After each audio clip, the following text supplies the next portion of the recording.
there's a lot of this out there. We put a lot of Alice out there to kind of get everyone's kind of appetite wet for the show. We are going to take you into full color. I mean, it is Technicolor Wonderland beyond any imagination.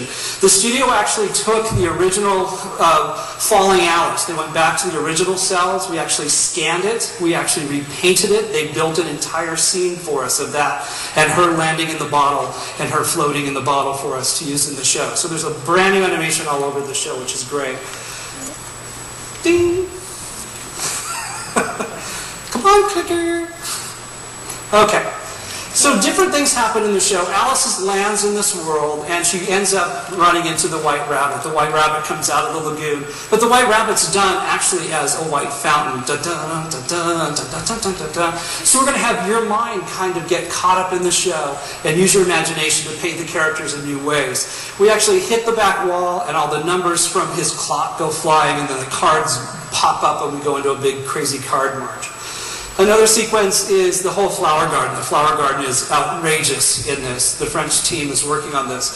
One thing we did want to do is we wanted to change all the environments that the characters are in. It feels like Wonderland. It just has a different texture and feel across the board.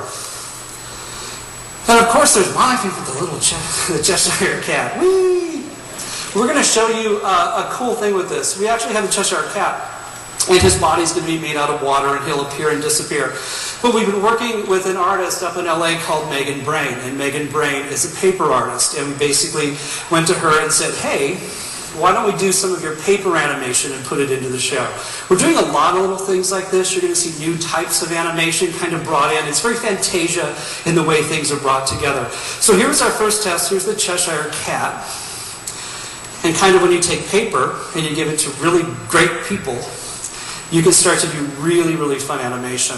What's going to be fun about him is he's actually going to be playing, the fountains play Pong with his head. That's why it's going to take months to program the show. Whee! Whee! And of course, just like the cat, ding, ding, ding, he'll disappear.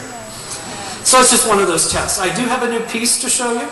This is basically the opening and Alice coming into the world of Wonderland. This one's fantastic, actually. It's all in paper.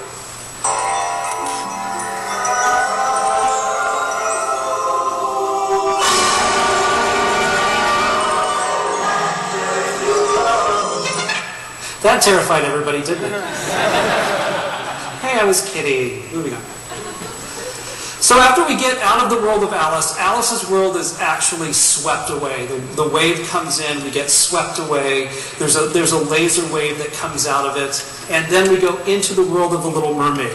And the wave starts to take us under the sea. So it's just this beautiful kind of harmonic version of her song that just kind of puts us in this very different place for a while.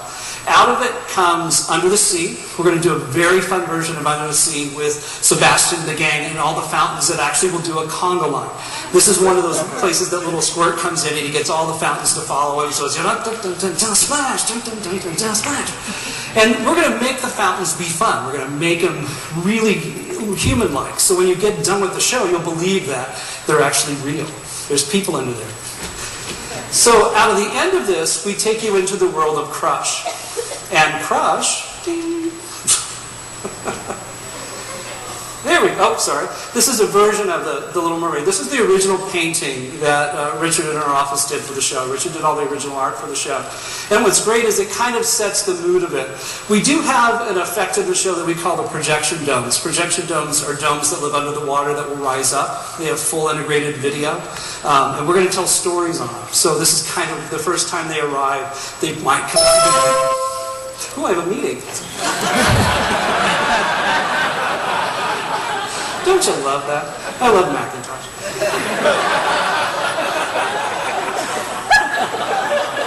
Yeah, only me.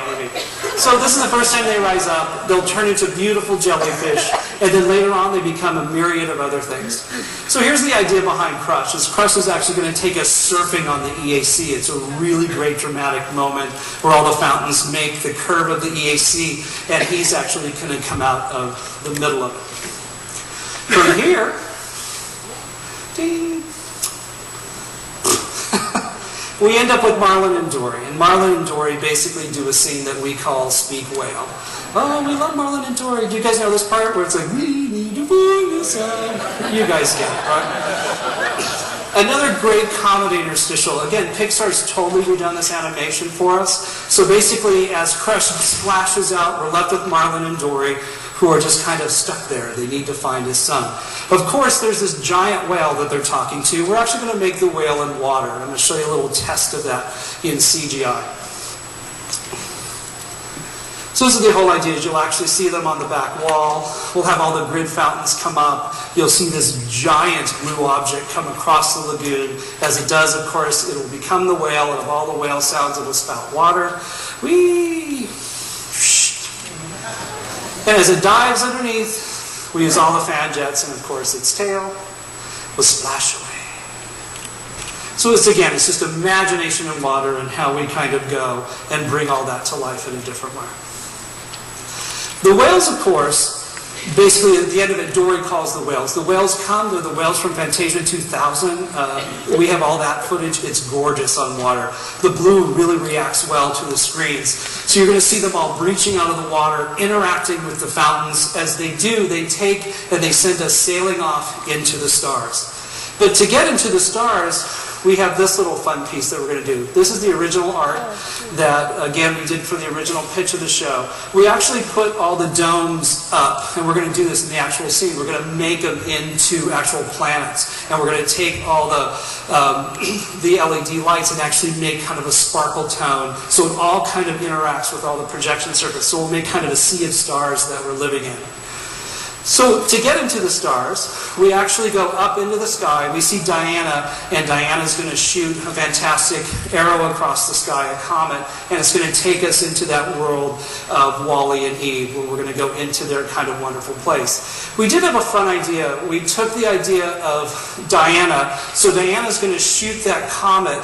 The comet actually becomes Eve. It was kind of a fun thing to do with Pixar. We're kind of taking the world of Fantasia and the world of Pixar and kind of combining them together in kind of a fun shot. And again, this is kind of how all that begins, because now we have two different, we have feature animation and Pixar working together to make shots come to life.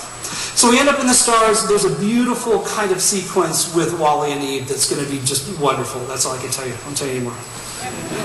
Oh, come on. Some stuff I have to leave for the show. So this is the actual kind of feel of it. It's going to be, again, just a sumptuous dream in color in the stars.